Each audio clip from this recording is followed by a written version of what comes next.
aula também, se eles não verem agora, eles podem ver depois. Bom, vamos lá. Pessoal, então vamos primeiro para as características gerais, né? Quem são os hemicordados, né? Então os exemplos que a gente tem são dois animaizinhos que ninguém conhece, na verdade. É o balanoglosso e o rapidopleura, né? São dois animais que geralmente a gente não tem muito conhecimento, né? São animais geralmente marinhos. Características gerais desses animais.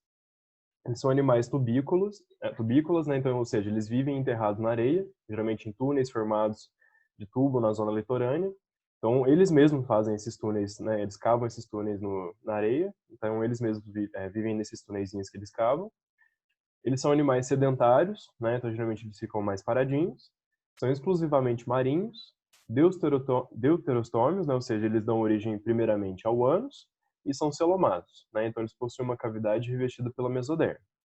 Então, eles possuem características de animais já mais desenvolvidos, né? Deuterostômios, celomados, eles possuem, né, todos os tecidos embrionários, né? Então, são animais que já são mais desenvolvidos, tá? Eles têm simetria bilateral, outra coisa também que sugere que eles sejam mais desenvolvidos, né? Que geralmente quem tem simetria bilateral é porque possui uma cefalização mais concreta, né? Ou seja, uma cabeça com um sistema nervoso mais completo.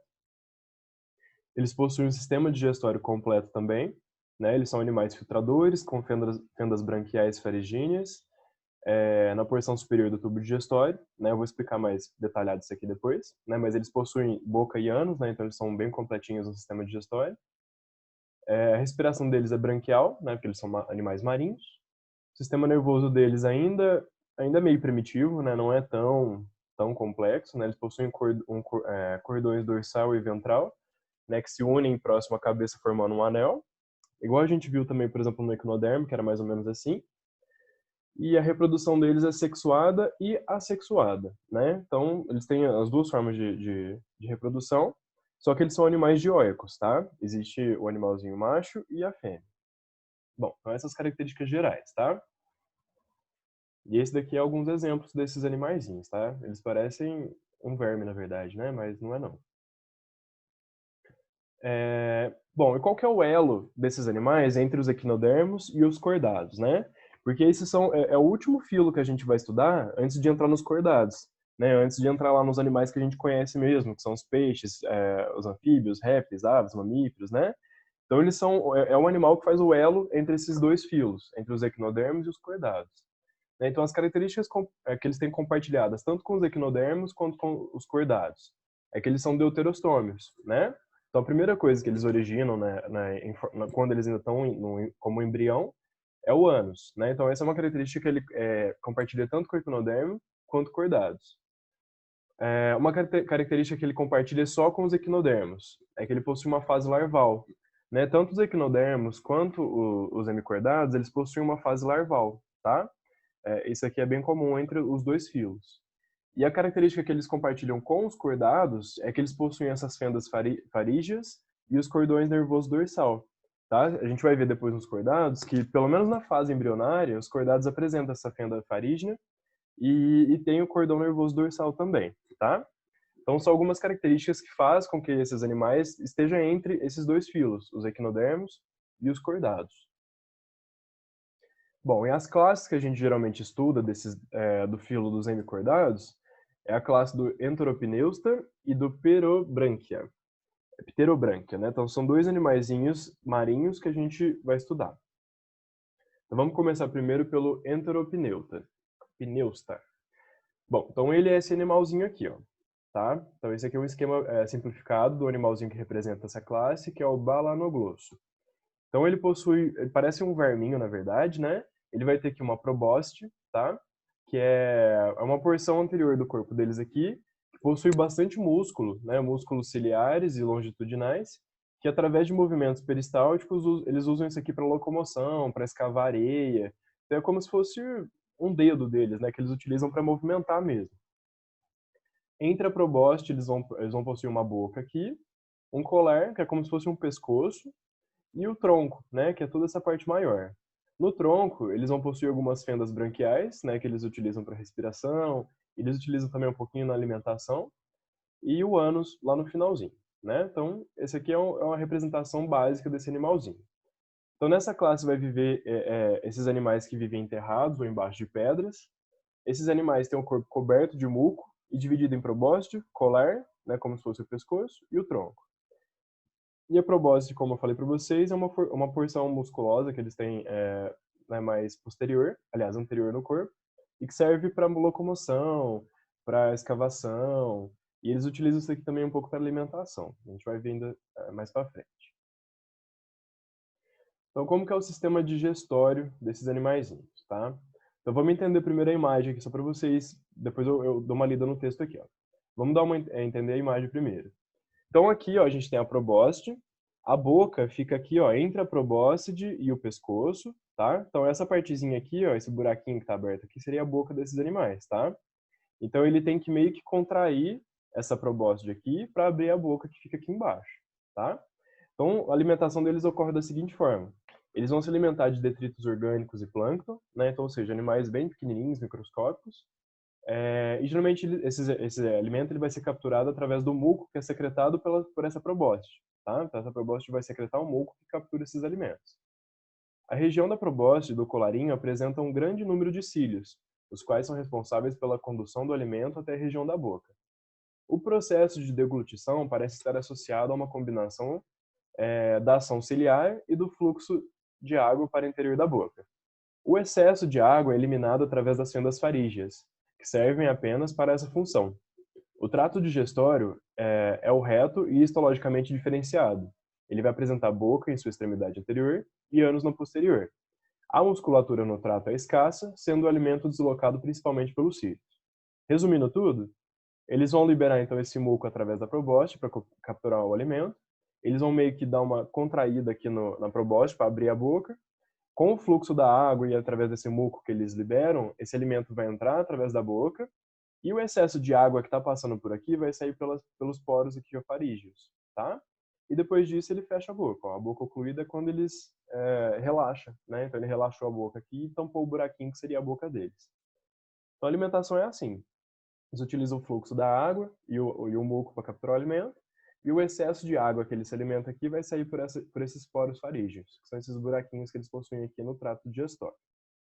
Então é assim que é a alimentação e o sistema digestório desses animais.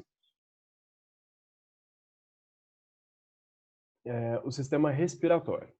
Então, no sistema respiratório, esses poros faríngeos aqui também vão estar presentes, vão ter uma função nessa respiração, tá? Então, eles vão ter uma fileira desses poros, que a gente pode chamar também de poros brânquias, em cada lado do enteropneusta, né? Em cada lado desse animalzinho. Cada poro é conectado a uma câmara e cada câmara é conectada a fendas em cada lado da faringe. A troca gasosa é feita pela superfície corporal e epitélio branquial. Então, através esses poros farígeos, eles vão estar conectados com os poros branquiais, que estão conectados com câmeras e câmeras conectadas com as fendas do lado da faringe. E através meio que dessa troca entre tecidos mesmo que vai ocorrer, né, entre o tecido epitelial e a superfície do corpo, que vai ocorrer essa troca gasosa, tá? Então, é uma respiração branquial, é como se fosse uma brânquia mesmo de outro animal comum. É uma troca gasosa entre os tecidos. Sistema circulatório. Bom, o sistema circulatório desses animais ele é geralmente mais aberto, tá? Ele é bem desenvolvido e apresenta alguns vasos sanguíneos também e um coração, né, que vai se localizar na probóscide. Então, a probóscide, que é aquele músculo que eles têm antes da boca, é onde se encontra o coração. O sangue desses animaizinhos é incolor e desprovido de elementos celulares, né? Então, ou seja, eles não têm várias células no sangue igual a gente tem, por exemplo. Na região anterior ao coração são encontradas projeções digitiformes do peritônio, que recebe o nome de glomérulo. Acredita-se que essas estruturas sejam eliminados os resíduos metabólicos do organismo, assumindo assim a função de excreção. Então, próximo aqui do coração, a gente vai ter uma estrutura que se chama glomérulo, tá? Esse glomérulo que vai estar próximo ao coração, ele é como se fosse um filtrador, né, do sangue desse animal. Então, ele vai filtrar os resíduos metabólicos do organismo desse animal e eliminar, né? Então, ele assume, é como se fosse um rim, né, e um sistema de excreção desse animalzinho, tá? Mas eu trouxe na imagem aqui, nessa imagem que eu peguei, só tinha aqui o coração, tá? Que é essa parte vermelhinha aqui que está próximo da cabeça, que é a probóscide. E aqui vocês podem perceber que eles possuem esse vaso sanguíneo, ó. Aqui, ó, vaso dorsal, depois aqui tem o nervo que a gente vai ver daqui a pouquinho, a boca, tá? Então essa aqui é a estrutura mais anatômica interna desse animalzinho do sistema circulatório. Agora o sistema nervoso. O sistema nervoso desses animais ele é formado por uma rede de células nervosas. Estão presentes em cordão nervoso dorsal e um ventral, e se unem posteriormente ao colarinho, formando a estrutura denominada neurocorda. Em algumas espécies, ela é oca, sugerindo a sua homologia com o tubo nervoso dorsal dos cordáceos. Em grande parte do corpo dos entropneustas, são presentes células sensoriais com receptores táteis que podem fornecer informações do ambiente a esses animais crípticos. Então, aqui a gente vai ter no sistema nervoso, ó, esses cordãozinhos aqui, ó, esse cordãozinho azul, ó, ventral nerve cord, olha eu falando inglês, gente. E o cordãozinho verde aqui, ó, que é o dorsal nerve cord, são os nervos sensoriais desse animalzinho, né? Então vocês podem perceber que esse nervinho, tanto o azul quanto o verdinho, percorre pelo corpo todo, tá? E chegando aqui próximo do pescoço, nessa imagem não está aparecendo muito, mas chegando aqui próximo do pescoço, eles vão formar um coraizinho, né, que vai ser um anel nervoso, né, que é como se fosse o sistema nervoso central desse animalzinho. Tá? Então, o sistema nervoso deles é um pouco mais completo. Vocês podem perceber que ele percorre o corpo todo.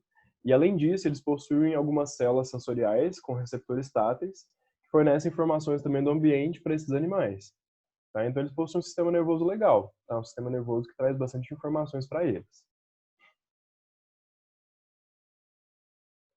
Depois, o sistema reprodutivo.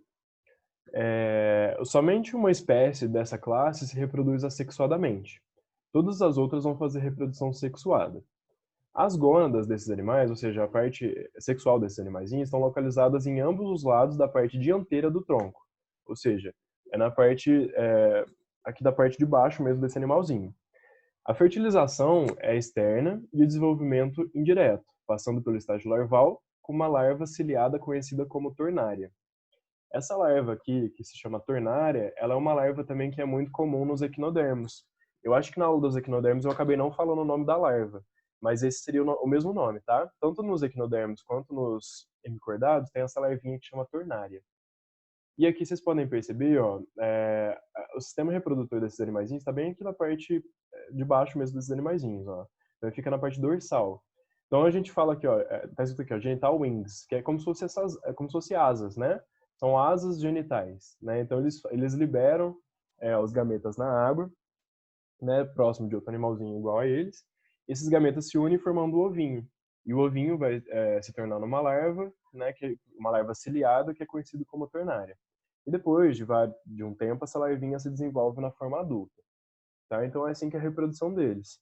Vocês podem perceber que a reprodução, inclusive, é bem próxima do que a gente vai ver nos anfíbios, né, que também liberam os gametas na água para depois se juntar e formar um ovinho. Tá? Essa é uma característica bem comum aqui que a gente vai ver nos cordados também depois. E agora, a outra classe que a gente tem do filo dos hemicordados é a Pterosbranchia. A Pterobranchia é um animalzinho que parece uma alga, né? Mas é um animal, tá? Eles são marinhos, com corpo sacoliforme, ou seja, corpos parecem sacos, né? São vários sacos meio que juntos. E geralmente eles são de pequeno porte, tá? Eles são bem pequenininhos, eles são menor que 1 centímetro e são sem neurocordas, tá? Então essa aqui é uma característica um pouco diferente que a gente viu no outro que ele tinha neurocorda. Eles podem ser gregários ou coloniais e apresentam 3 famílias. A gente vai ter a família Atabaridae, a família Cephalodicidae e a família Rabidipleuridae. São nomes bem legais, né? Que a gente fica falando devagar para não falar errado. O corpo deles vão apresentar uma conformação diferente, né, do animalzinho que a gente viu antes da classe anterior, que é a do Enteropneusta. E ele vai se dividir em disco pré-oral, que seria um escudo cefálico, mesossomo, tentaculado, e metassomo, dividido em tronco e pedúnculo. Então, ó, a gente vai ter aqui a parte de cima, que seria essa parte pré-oral, tá? Que é o escudo cefálico, né? Aliás, vai ser essa parte aqui mais de cima aqui. Essa parte aqui que parece os tentáculos vai ser o mesossomo tentaculado. Eles vão possuir essa estrutura aqui, que é o escudo cefálico, o tronco e o pedúnculo. Além disso, vocês podem perceber que tem várias outras estruturas. Nos tentáculos, eles têm pequenos bracinhos, eles têm um colarinho também, igual a gente viu no animalzinho anterior. As fendas farígenas. Se a gente olhar ele de outro ângulo, ó, ele tem, é o mesmo animalzinho, tá? Só tá olhando de outro ângulo. Do lado de cá, vocês podem perceber que eles possuem o ânus, ó, bem próximo dessas fendas farígeas. O tronco, né, que seria a parte maior do animal. O pedúnculo, que seria a última partezinha do animal, que é a estrutura que ele fica fixada no solo. A boca, colar, probóscide e o braço com tentáculos, tá? Então, essa é a estrutura, a representação desse animalzinho. Vocês podem perceber que ele é um animal bem diferente, né? Eu mesmo nunca vi um animal desse, tá? Mas ele é bem diferentezinho. Bom, e como que é o sistema digestório e alimentação desses animaizinhos? Então, eles vão fazer uma captação de alimentos, tá? Nos pterobrânquios, né? Esses animaizinhos vão fazer uma captação de alimentos pelos tentáculos, né? Que são localizados em seus braços. Podem variar de um par, né? Na espécie Rabidipleura, e de 5 a 9 pares no animalzinho da espécie Cefalodiscos. Cada braço vai possuir numerosos tentáculos, que, assim como nos enteropneustas, eles apresentam células também secretoras de muco em seu epitélio e cílios que auxiliam na captura e condução do alimento até a boca. Então, a alimentação deles na captura em si é praticamente igual ao que a gente viu no animal anterior. Nesses bracinhos aqui, eles vão possuir vários tentáculos que liberam muco, que faz a captura do alimento também. Por ele ser um animal bem pequeno, né, de 1 centímetro, ele também vai se alimentar de estruturas microscópicas, né, de resíduos, de plânctons, né, de coisas bem pequenininhas. O tubo digestório desses animais ele apresenta um formato diferenciado, que é um formato em U. Então, como eles são animais com um corpo bem diferente, ó, o sistema digestório deles vai ser como se fosse um U. Tá? Ele vai ser bem diferentezinho aqui. Porque eles podem ser animais que também vivem em colônias. Né? Então, são vários animaizinhos que vivem juntos. A faringe apresenta um par de fendas branquiais em cefalodiscos e a tubária e na tubária e também no rabo de pleura não tem nenhuma fenda branquial, tá? Eles apresentam apenas na fase embrionária. Então é assim que a alimentação desse animalzinho vai ser igual o do outro que a gente viu anteriormente, né? Só muda que o sistema digestório dele tem um formato diferente. Agora é reprodução, né? Eles vão apresentar reprodução sexuada ou assexuada. A reprodução assexuada é feita através de brotamento, né, como em cefalodiscos, e os brotos têm sua origem na base do pedúnculo dos indivíduos adultos, tá? Então, só voltando aqui, ó, o pedúnculo, né, vai ter, a origem vai ter aqui na base deles, tá? É daqui que vai surgir outro animalzinho como se fosse por brotamento. Cadê? Aqui. Na reprodução sexuada, os indivíduos são dioicos, né, então eles possuem os sexos separados. Não há muitos relatos acerca desse tipo de reprodução, né, nesses animaizinhos, nos pterobrânquios, mas acredita-se que os ovócitos são liberados dentro dos tubos das colônias ou agregações nos quais ocorre a fecundação e provavelmente a incubação dos embriões. Então vocês podem perceber que não existem muitas informações desses animais. Né? Eles acreditam que a reprodução sexuada deles seja dessa forma, mas pode ser que não seja, tá? Eu inclusive procurei no meu livro de invertebrados e não tinha muitas informações, não. Então, seria isso, tá? Aqui, esse acho que foi o último slide, foi. Então, esse daqui é o filo dos hemicordados. É um filo que é pouco estudado, tá? É um filo que não tem muitas informações, mas é um filo que a gente sabe que ele faz um elo entre o filo dos equinodermos e o próximo filo que a gente vai ver, que é o filo dos cordados. Né? Porque eles apresentam características próximas, né, desses dois filos. Ô Éder, Pode falar. naquele slide lá que você falou das semelhanças entre os hemicordados e os equinodermos e cordados, você só pode voltar nele, por favor? Que eu perdi a semelhança aqui. Esse daqui? Ah, tá, que tanto eles quanto os cordados têm o cordão nervoso dorsal, é isso? Isso daqui a gente vai ver nos cordados, né, que na fase embrionária eles vão apresentar a fenda farígea, todos os animais dos cordados apresentam isso pelo menos na fase embrionária, e esse cordão nervoso dorsal também, que vai dar origem ao sistema nervoso mesmo.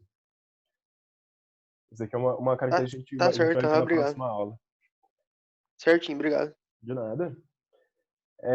Então, dessa aula, sobre o filo dos hemicordados, vocês têm alguma curiosidade, alguma dúvida que vocês queiram perguntar? O que vocês acharam desses animaizinhos estranhos que a gente mal conhece e considera pacas? Nada? Tranquilo. Então é isso aí, gente. Eu vou terminar a aula um pouquinho antes, para dar um tempinho de vocês resolverem o exercício, então. Então, o exercício está na página 47, né? A gente falou, então, dos equinodermes e do hemicordados, tá? Então, na página 47 e na 48, tem o exercício a respeito da aula passada e dessa aula. Então, vocês podem dar uma olhadinha lá no exercício, tentem resolver já. E aí, na próxima aula, a gente dá uma olhadinha no exercício e começa o filo dos cordados, tá bom? Certinho. Certinho. Éder, você vai mandar esse material pra gente depois? Eu mando lá no grupo de vocês. Tá, certinho. Obrigada. De nada. Valeu. Então, até Falou. logo, pessoal. Até. Tchau, tchau. Até.